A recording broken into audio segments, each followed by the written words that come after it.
Hello good morning सभी को। मैं आपका दोस्त मुकेश मिस्त्री ऑनलाइन एग्रीकल्चर कोर्स में आपका स्वागत है। दोस्तों यह जो हमारा सिलेबस चल रहा है ये BSc agriculture second year second same का है। बट आप ये मत सोचिए कि केवल आपका बीएससी एग्रीकल्चर सेकेंड ईयर है, बल्कि आप किसी भी कम्पिटिटिव एग्जाम दोगे, चाहे आप किसी जॉब में जाओ या सीईटी दो, बीएचई दो, जीआरएफ दो, आपको ये सब क्रॉप पढ़ना ही पड़ेगा। सो ये बहुत इंपॉर्टेंट है। और अपने जो भी दोस्त, क्लासमेट, फ्रेंड है उन्हें ज़्यादा से ज़्यादा शेयर करिए और लाइक ज़रूर कर दिया करिए, जिससे मुझे भी मोटिवेशन मिलता है कि मैं वीडियो चलो मैं जो बना रहा हूँ आपको समझ में आ रहा है। सो और ज़्यादा से ज़्यादा शेयर करिए जो भी अपने दोस्त है, क्योंकि कॉलेज में लगभग जो स्टूडेंट होता है हिंदी मीडियम का होता है, उन्हें बहुत ही दिक्कत होता है मटेरियल मिलने के कारण, ठीक है, अच्छे स्कोर भी नहीं कर पाते हैं। सो उन्हें ज़्यादा से ज़्यादा सेंड करिए, ठीक है। ये मत सोचिए कि आप सेंड करें तो आपका नंबर कम हो जाएगा, ऐसा नहीं होगा, ठीक है। आप मेहनत करोगे तो आपका नंबर जरूर आएगा। तो चलिए आज हम लोग सेशन स्टार्ट करेंगे। आपका सरसों का मस्टर्ड मिस रैपसीड, आपका जो सिलेबस है क्रॉप प्रोडक्शन टेक्नोलॉजी है, उसमें कई क्रॉप हमने पहले से कंप्लीट कर दिए है। यदि आपने अभी तक नहीं देखा तो मैं डिस्क्रिप्शन में लिंक दे दूंगा, वहाँ से आप उसको देख सकते हो। तो चलिए आज का सेशन को स्टार्ट करते हैं। और चैनल पर नया तो सब्सक्राइब कर के बेल आइकन को प्रेस कर लेना, जिससे मैं जैसे वीडियो अपलोड करूँ सबसे पहले आप तक पहुँच सके। तो आज हम बात करेंगे सरसों के बारे में, ठीक है। सब लोग देखे भी होंगे सरसों, जिसका वनस्पति नाम क्या है, ब्रासिका जंसिया है। और ये फैमिली कौन सा, तो क्रूसी फैमिली से बिलोंग करता है। कई बार क्वेश्चन में पूछा गया था, ठीक है, वेरी इंपॉर्टेंट है इसका फैमिली कि कौन सा कुल से बिलोंग करता है, तो क्रूसी फैमिली से बिलोंग करता है, ठीक है। इसका उत्पत्ति कहाँ से हुआ है, तो दक्षिणी पश्चिमी एशिया में चीन एवं भारत से हुआ है, ठीक है। आगे यह राजस्थान की प्रमुख तिलहनी है, ठीक है, वाइल्ड सीड क्रॉप है, ठीक है। अब बात करें, इसकी खेती हल्की लवणी क्षारीय मृदा में की जाती है, ठीक है। इसका खेती कैसे जाएगा, हल्का लवणी होगा और क्षारीय मृदा में किया जाता है। तिलहनी फसल याद रखेंगे। इसका फैमिली सबसे ज़्यादा इंपॉर्टेंट है, क्रूसी फैमिली से बिलोंग करते हैं, ठीक है। तो चलिए आगे देखते हैं। आगे बात करें कि भारत में जो मुख्य था, ठीक है, भारतीय सरसों ब्रासिका जंसिया की खेती किया जाता है। भारत में मेनली कौन सा किया जाता है, ब्रासिका जंसिया का क्या मतलब खेती किया जाता है, कल्टीवेशन किया जाता है, ठीक है। आगे सरसों की बीज का परीक्षण, ठीक है, इसका जो टेस्ट वेट ये बहुत इंपॉर्टेंट है, ठीक है। सरसों का जो 1000 दाने का वजन कितना होते हैं, तो आपका 5 से 6 ग्राम होता है ऑनली, ठीक है। बिल्कुल भी 1000 दाने का कितना, 1000 दाने का वजन कितना होते हैं, 5 से 6 ग्राम होता है, ठीक है, जिसको टेस्ट वेट बोला जाता है, ठीक है। आगे बात करें कि भारत में सरसों के क्षेत्रफल पर उत्पादन में, हमारे इंडिया में देखेंगे तो आपका जो सरसों है उसका क्षेत्रफल और उत्पादन में राजस्थान का प्रथम स्थान है, ठीक है। आगे राजस्थान में उत्पादन में अलवर जिला प्रथम, और राजस्थान के अंदर देखेंगे तो अलवर जिला, ये इतना इंपॉर्टेंट नहीं है, ठीक है, बट ये इंपॉर्टेंट है आपके लिए, ठीक है। अब बात करें उसके बाद आपका जो सरसों होते हैं, उसके बाद बताया कि जो ओरोवेंकी सरसों की फसल का प्रमुख परजीवी खरपतवार है, ठीक है। मुख्य जो खरपतवार है सरसों का कौन सा है, ओरोवेंकी है। बहुत इंपॉर्टेंट है, कई बार पूछा गया था, ठीक है।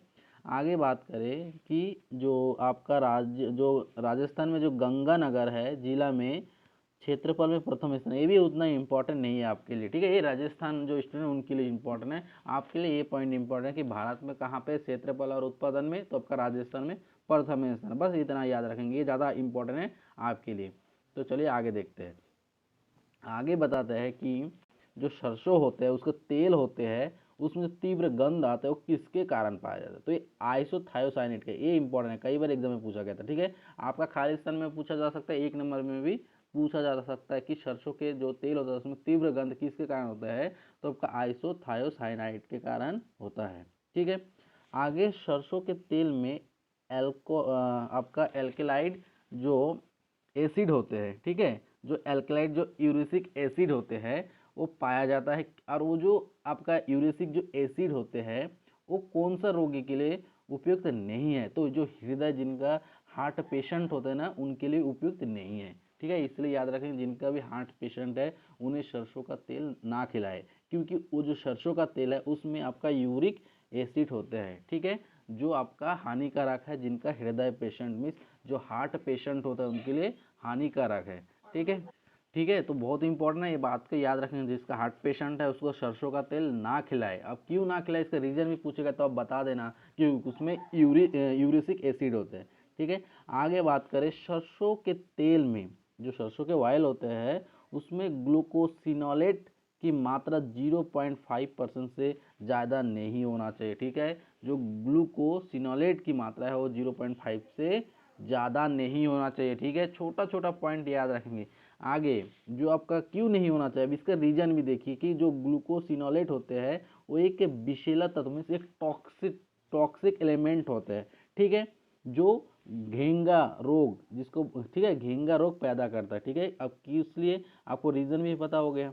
ठीक है, 0.5 से ज़्यादा नहीं होना चाहिए। उसका रीजन क्या है, क्योंकि उसमें क्या होता है, घेंगा रोग जो है उत्पन्न हो जाता है।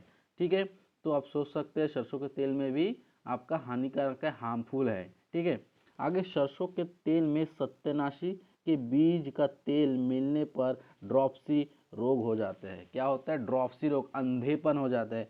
यदि आपका जो सरसों का जो आपका क्या है तेल है उसमें यदि सत्यानाशी, जिसको बोलते हैं आर्जिकन मैक्सिकाना, ठीक है, ये खरपतवार एक घास है, इसका बीज जब आपका सरसों के तेल में मिल जाता है तो अंधेपन, ड्रॉप्सी आने की संभावना रहता है। ठीक है, कभी कभी एग्जाम में पूछा जाता है ब्लाइंडनेस किसके कारण होता है, तो आर्जिमोन मैक्सिकाना के कारण ही होता है। ठीक है, बहुत इंपॉर्टेंट। ठीक है, कितना पॉइंट है, देखिए एक सत्यानाशी, एक ग्लूकोसिन, एक यूरिक एसिड हमने ऊपर पढ़े, तो ये सारी चीज़ इंपॉर्टेंट है। आगे बात करें कि आपका जो सरसों है उसके फल को क्या कहते हैं, तो सिलिकुआ कहते हैं। क्या बोलते हैं, सिलिकुआ, सिलिकुआ। ठीक है, याद रखेंगे। अब ये एक वैरायटी है, 00 वैरायटी, कई बार एग्जाम में पूछा गया था कि 00 जो वैरायटी है वो किसका है।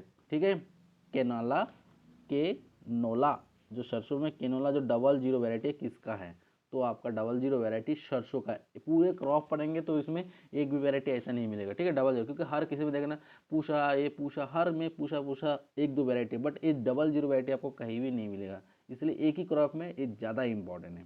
ठीक है, अब देखते हैं कि इसका क्लासिफिकेशन, वर्गीकरण, कैसे इसको वर्गीकरण किया है। ठीक है, तो इसको 3 भाग में वर्गीकृत किया है। ठीक है, अब कौन कौन सा, तो सबसे पहले आपका राई, दूसरा है आपका रैपसीड, पीला सरसों, और एक काली सरसों। ठीक है, ठीक है, ये 3 पार्ट्स में आपको क्लासीफाई किया गया, बहुत इंपॉर्टेंट, याद रखेंगे। एक राई, एक पीली सरसों, एक काली सरसों। तो सबसे पहले हम राई देखते हैं। राई में जो आपका है उसमें 3 अलग अलग स्पीसीज है। तो सबसे पहला ब्रासिका जंसिया है, दूसरा ब्रासिका नाइग्रा है, और तीसरा ब्रासिका रुगोसा है। ठीक है, तीनों ही इंपॉर्टेंट है। ठीक है, वैरायटी का नाम याद रखेंगे, इसे राया, ठीक है, या रायरा या लाहा कहते हैं। ठीक है, कितना नाम से जानते हैं ब्रासिका जंसिया को। ठीक है, आगे बताते हैं ब्रासिका आपका नाइग्रा, ये मसालों के रूप में उपयुक्त है। ठीक है, जो स्पाइसेस के रूप में यूज़ करता है, कौन सा करते हैं, तो ब्रासिका नाइग्रा को करते हैं। ठीक है, और तीसरा है ब्रासिका रुगोसा। ठीक है, अब ये आपका हो गया राई का 3 अलग अलग स्पेसीज। ठीक है, अब हम बात करें पीला सरसों और काली सरसों के बारे में। ठीक है, तो पीला सरसों के बारे में क्या बता रहे हैं कि जो आपका पीला सरसों है वो ब्रासिका कंपोजिटी वैरायटी येलो सरसोन है। ठीक है, क्या है, ब्रासिका कंपोजिटी वैरायटी येलो सरसोन है। ठीक है, और जो काली सरसों है ब्रासिका कंपेस्ट्रीज वैरायटी काली या भूरी सरसों है। ठीक है, ये इसको याद रखेंगे, ब्रासिका कंपेस्ट्रीज, ठीक है, और वैरायटी येलो सरसोन और काली या भूरी है। ठीक है, ऊपर में हमने अलग अलग देखे, ब्रासिका जंसिया, ब्रासिका नाइग्रा, ब्रासिका आपका रुगोसा, 3 अलग अलग स्पीसीज देखे थे, वो सब राई के अंदर, अरे ये दोनों अलग अलग है। ठीक है, इसका वैरायटी याद रखेंगे, बहुत इंपॉर्टेंट है। ठीक है, अब देखते हैं कुछ वैरायटी, इंडियन मस्टर्ड, इंडिया के कुछ किस्में देखते हैं, जैसे आपका पूषा बोल्ड, ये भी इंपॉर्टेंट वैरायटी है। ठीक है, आशीर्वाद हो गया, ठीक है, वसुंधरा है, लक्ष्मी है, ठीक है, वरुण है, और बहुत सारा वैरायटी है। आपको याद करना है तो आप याद कर सकते हो। ठीक है, क्योंकि उतना पढ़ने का भी जरूरत नहीं, वैरायटी उतना पूछा नहीं जाता, जो मेन है उसको याद रखिए, वही काफ़ी है आपके लिए। ठीक है, आगे देखते हैं। आगे कुछ वैरायटी है हाइब्रिड वैरायटी। ठीक है, यहाँ से एक दो वैरायटी याद रखेंगे, बहुत इंपॉर्टेंट, क्योंकि यह विश्व की पहली संकर सरसों की किस्म है। ठीक है, विश्व में, वर्ल्ड में जो पहला जो संकर किस्म है हाइब्रिड है आपका NRC HB 506, इसको याद रखेंगे, इंपॉर्टेंट है। ठीक है, इसके अलावा आप इसको भी याद रख सकते हो, एक ही जैसे है, NRC HB 101 सरसों की दूसरी हाइब्रिड किस्म है।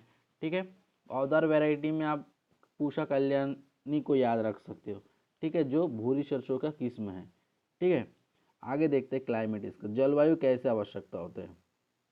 तो जो जो इंपॉर्टेंट पॉइंट है उसी को मैं आपको बता रहा हूँ, ठीक है। सारे वैरायटी उतना पढ़ने का जरूरत नहीं, क्योंकि एग्जाम में पूछा भी नहीं जाता है, तो उतना टेंशन लेने का जरूरत नहीं, जो इंपॉर्टेंट है उसी को पढ़िए।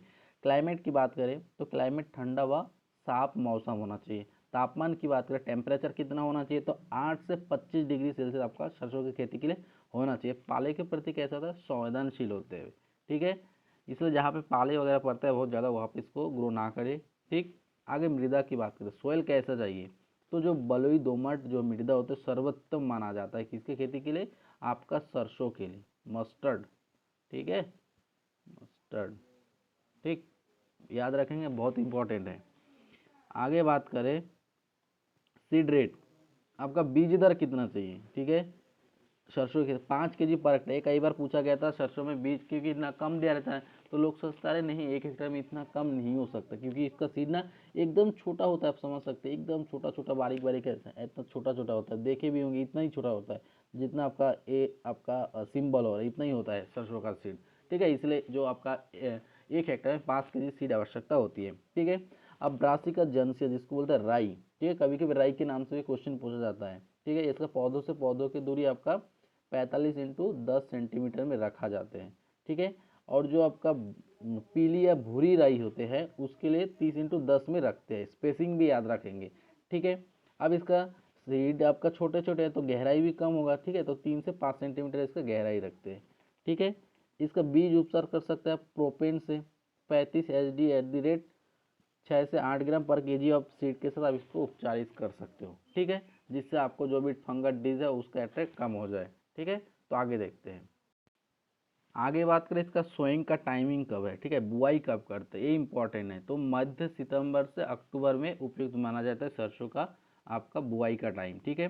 अब NPK की बात करें, ठीक है, तो NPK आपका नाइट्रोजन फॉस्फोरस और पोटेशियम है, वो आपका 80 केजी नाइट्रोजन चाहिए, 60 केजी आपका फॉस्फोरस और 40 केजी पोटेशियम की आवश्यकता होता है, याद रखेंगे। और इसमें 250 केजी जिप्सम प्रति हेक्टेयर के हिसाब से यूज़ कर सकते हैं, ठीक है।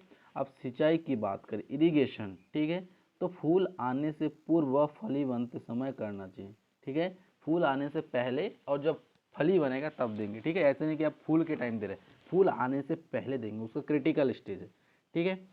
अब इसके वीड पहले भी हम लोग बता चुके हैं, ठीक है।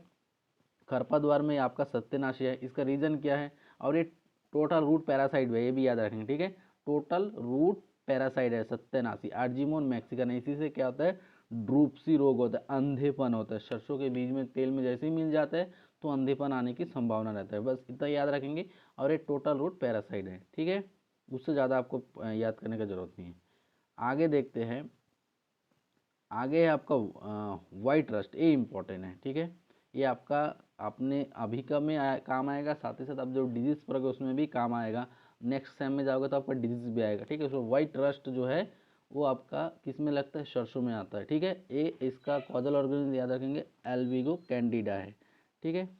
आगे बात करें, ठीक है, तो इसका जो कॉजल ऑर्गेनिज्म है बहुत इंपॉर्टेंट है, एल्विगो कैंडिडा है, वाइट रस्ट किस में लगता है, सरसों में लगता है, कॉजल ऑर्गेनिज्म इसको याद रखेंगे, ये बहुत ज़्यादा इंपॉर्टेंट है, ठीक है। अब इसका सीड ट्रीटमेंट कोई फंगिसाइड से यूज़ कर सकते हो, कार्बनडाजिम ले सकते हो, मैंकोजेब ले सकते हो, किसी से भी आप ट्रीटमेंट कर सकते हो, ऐसे नहीं कि आपको प्रोपेनिन लेना है, ठीक है।